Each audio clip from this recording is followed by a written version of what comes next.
comigo aqui no estúdio, olha, se você não está assistindo a gente pelo YouTube, fica a dica aí, às vezes você está dirigindo e passando pela Asa Norte, Asa Sul, está deixando a criança no colégio, está indo para o trabalho, quando parar o carro, não tem problema, continua com a gente no YouTube, é o Nova Brasil FM Brasília. Se você está acompanhando a gente pelo YouTube, já viu que estamos aqui acompanhando tanto, já chegou aqui a Lorena Vasconcelos, vai falar com a gente daqui a pouquinho sobre turismo, mas também no vídeo, Pedro Sangeon, artista plástico aqui de Brasília, que vai começar comigo essa entrevista agora. Seja bem-vindo, Pedro. Oi, pessoal, tudo bem? Boa tarde. Pedro, que é um queridíssimo. Se você é de Brasília, de roda por aqui, com certeza, é muito provável, na verdade, que você tenha visto o personagem dele por aí em algum dos muros de Brasília, que é o Gurulino, que é aquele personagem que tem um olhinho no meio da testa, assim, você deve ter encontrado ele por aí.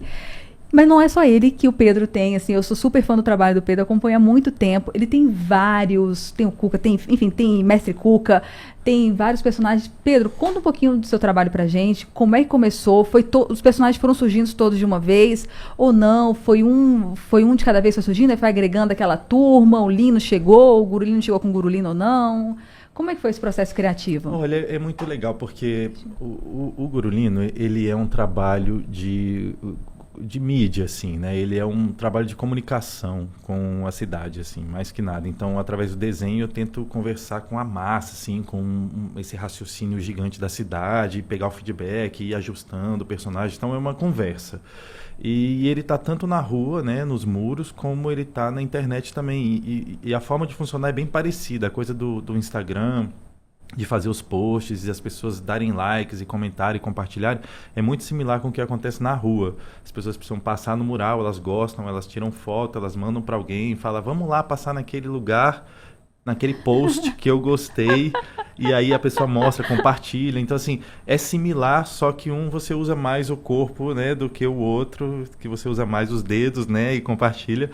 Mas eu sinto que as mídias são parecidas, apesar de tão distantes assim, e as pessoas terminam raciocinando parecido. Então, tem gente que conhece o Gurulino só pela rua, tem gente que conhece pela internet. Quem conhece pela rua, normalmente só vê mais, né?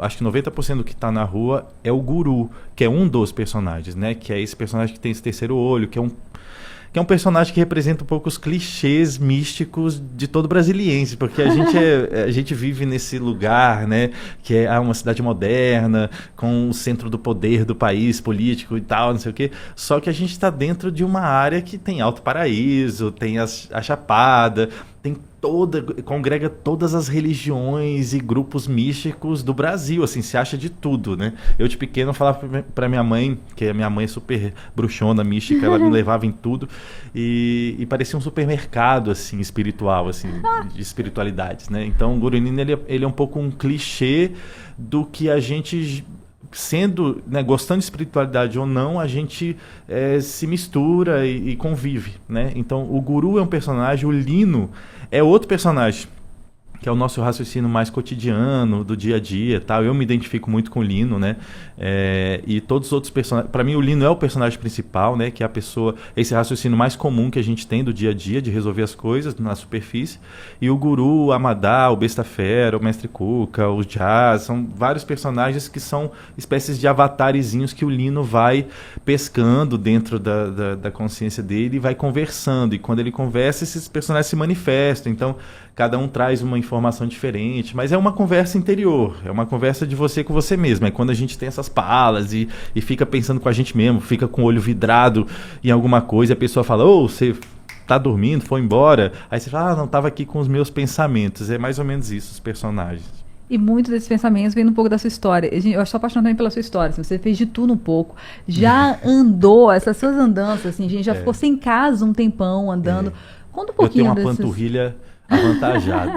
A minha namorada brinca, porque realmente eu caminhei literalmente muito, assim. Eu passei 10 anos da minha vida, eu fiz um intervalo do meu trabalho de arte para estudar e me formar em meditação e yoga, né? Fui professor de yoga há muitos anos, depois eu fiquei mais focado nas práticas contemplativas e fui me aprofundando em questões meditativas e tentando estudar coisas que me interessavam mais desse universo e que eram práticas muito pequenas, muito simples, que qualquer um pode fazer em qualquer lugar. Eu tinha muito interesse, desde a faculdade de artes, sair com o trabalho da galeria, ir pra rua. Então tem uma coisa meio subversiva na forma de pensar, sabe? Que tanto mistura no meu trabalho quanto no meu trabalho com meditação. E hoje eu tenho a sorte de mixar isso com o Gurulino, assim. Então é um trabalho subversivo sempre. Eu considero que trabalhar com arte é subversivo no Brasil. Trabalhar com meditação na sua vida, botar meditação, entender meditação como um processo de resgate de você, de saúde mental, é subversivo hoje, porque o mundo não quer muito que a gente esteja minimamente são para raciocinar, para pensar, para amar. Então, assim, eu gosto de pensar que, em primeiro lugar, eu trabalho de forma subversiva e depois eu trabalho com desenho, com meditação, com coisas. E subversivo é até isso, né? Você faz a ocupação de espaços públicos. A primeira vez que eu fui procurar a sua página foi porque eu estava cansada, estava estressada, eu fui dar uma corrida na Asa Norte, e eu dei uma volta na Asa Norte, né? Porque eu era super atleta, hoje não consigo nem andar nenhuma quadra. E aí eu dando a volta vi vários dos seus trabalhos. E aí me deu um bem-estar, me deu uma tranquilidade. Falei, gente, deixa eu agradecer esse ser aqui. Deixa eu procurar essa pessoa, e fui lá e achei. E tem essa troca muito grande, né, dessas pessoas. E é uma subversão porque você ocupa espaços públicos. Inclusive, quem está no YouTube, nosso técnico, Davi Rodrigues, ele colocou algumas imagens, tá, do personagem, do guru, os murais. Está passando no YouTube para vocês darem uma olhada. Quem está acompanhando a gente só pela rádio, não se preocupa. A gente vai deixar essa entrevista, vai estar salvo direitinho. E você consegue ver algum dos murais. Um dos murais enormes que tem na W3 ali. Tá passando agora. Pedro, esse mural é onde mesmo? Na 508? Esse é na 506. 506. 500 não. 706. Na 706. De frente à Biblioteca Pública. Em frente à Biblioteca Pública, você inclusive estiver passando de carro, vai andando um pouquinho mais devagar para aproveitar. A arte nunca morre, é um paredão vermelho que tem o guru lá. Isso foi na época que a gente teve uma perseguição muito grande, né, política no Brasil com a arte e a cultura. Então a gente perdeu o ministério, a gente teve problemas sérios assim de fomento e apoio à cultura, né? E isso, aí eu tive essa oportunidade de fazer um mural desse tamanho na mesma época, e aí eu achei importante deixar lá. É uma frase interessante porque ela fala que ela coloca que a arte morre, mas fala que ela nunca morre. É uma coisa assim, tipo, ela pode morrer de fato, mas que a gente, enfim, ressurge com ela de alguma forma, independente da situação. Maravilha. E você tem feito esses trabalhos, tem muito dessa subversão de ocupar espaços públicos, ocupar essas caixas de energia elétrica, tem de energia elétrica, tudo, os murais, é muito, muito lindo esse trabalho de ocupação da cidade, dá um colorido para a cidade, mas você faz outras técnicas também, assim, você falou da internet, mas você também tem produtos, você brinca com outras artes também, com outros materiais, né? O meu interesse, eu acho que isso aconteceu na Faculdade de Artes, a Faculdade de Artes Visuais na UNB, ela é uma faculdade filosófica, conceitual, ela abre sua cabeça para perceber o mundo de forma diferente mesmo. Eu devo muito à faculdade por me abrir a perspectiva muito além do desenho. Eu cheguei lá como desenhista, achando que eu ia melhorar minhas capacidades técnicas, e saí de lá percebendo o mundo de uma forma diferente. Então, para mim, as ferramentas não são fundamentais. Para mim, eu tenho a ideia, e se eu preciso de um spray, eu vou usar o spray. Se eu preciso de um lápis, eu uso um lápis. Se eu preciso de um vídeo, eu vou fazer com o vídeo.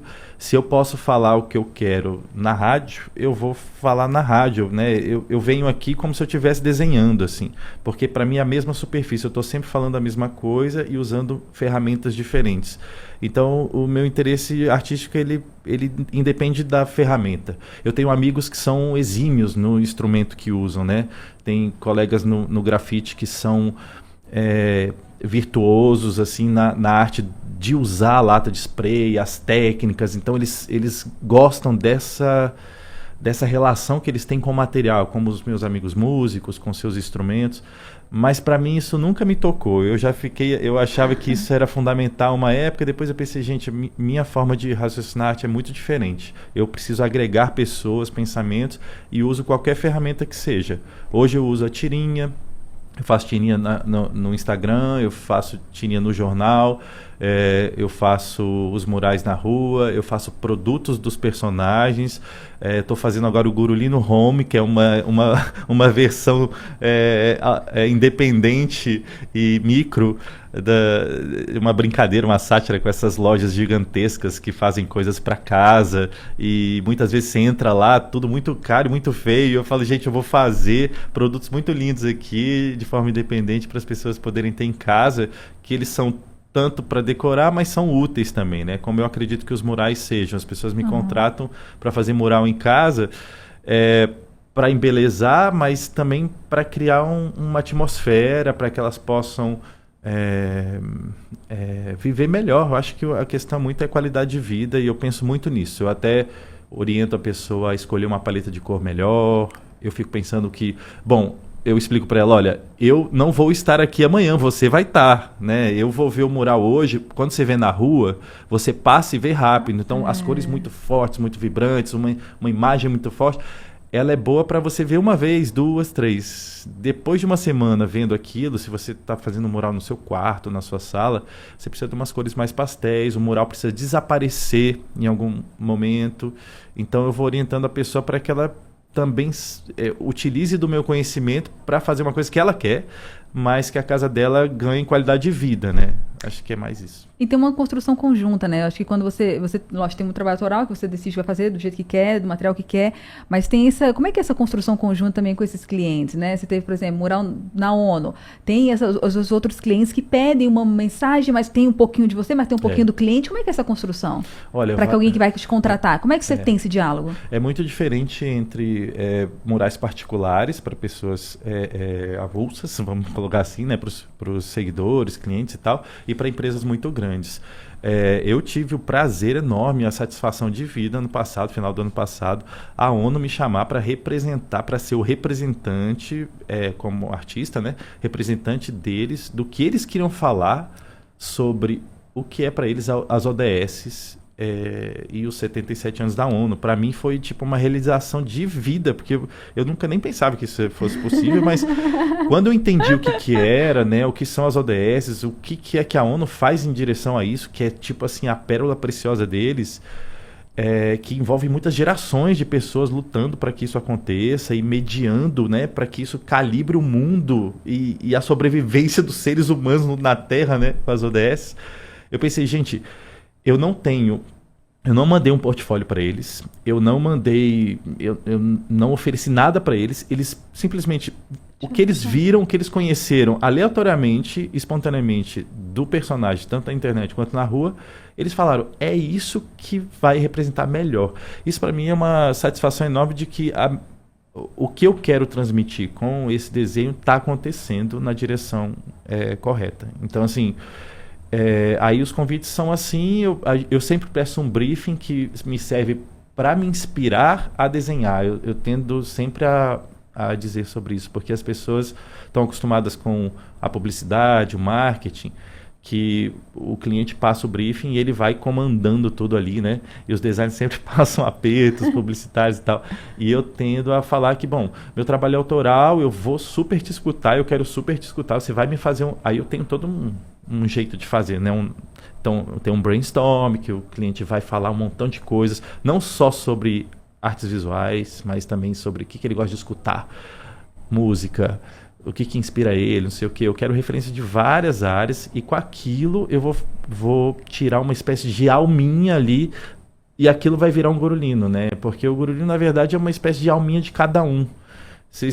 Todo mundo que me acompanha sabe que eu sou o mais anti-guru do mundo. Então, assim, eu, por experiência própria, eu tenho um histórico com essa percepção do que é um guru e tal.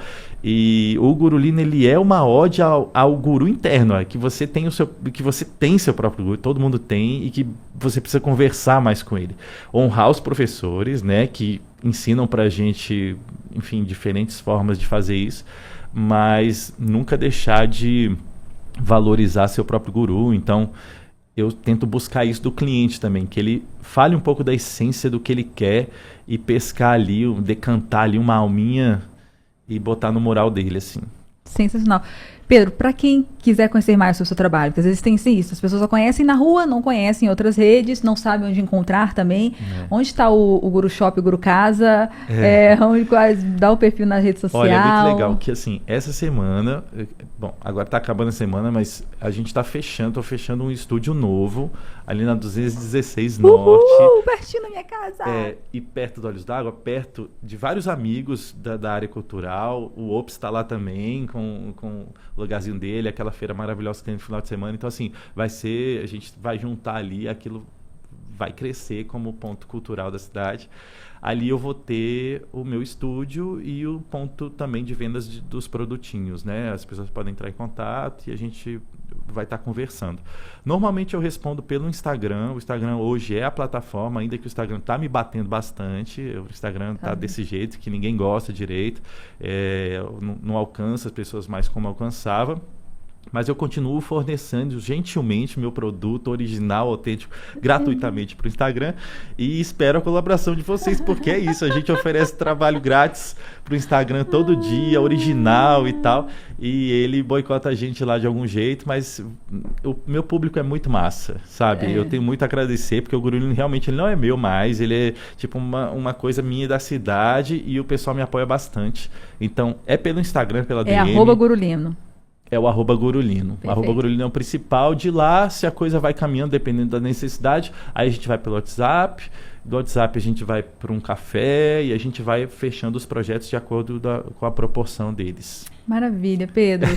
É um prazer enorme te receber aqui na minha semana de inauguração. Adorei. Então, ouvintes, olha, querem acompanhar mais o trabalho, descobrir aí onde vai ser esse novo estúdio dele, @Gurulino, se acompanha o Pedro. Pedro, brigadão. Até a próxima. Obrigadão, Bárbara. Beijo.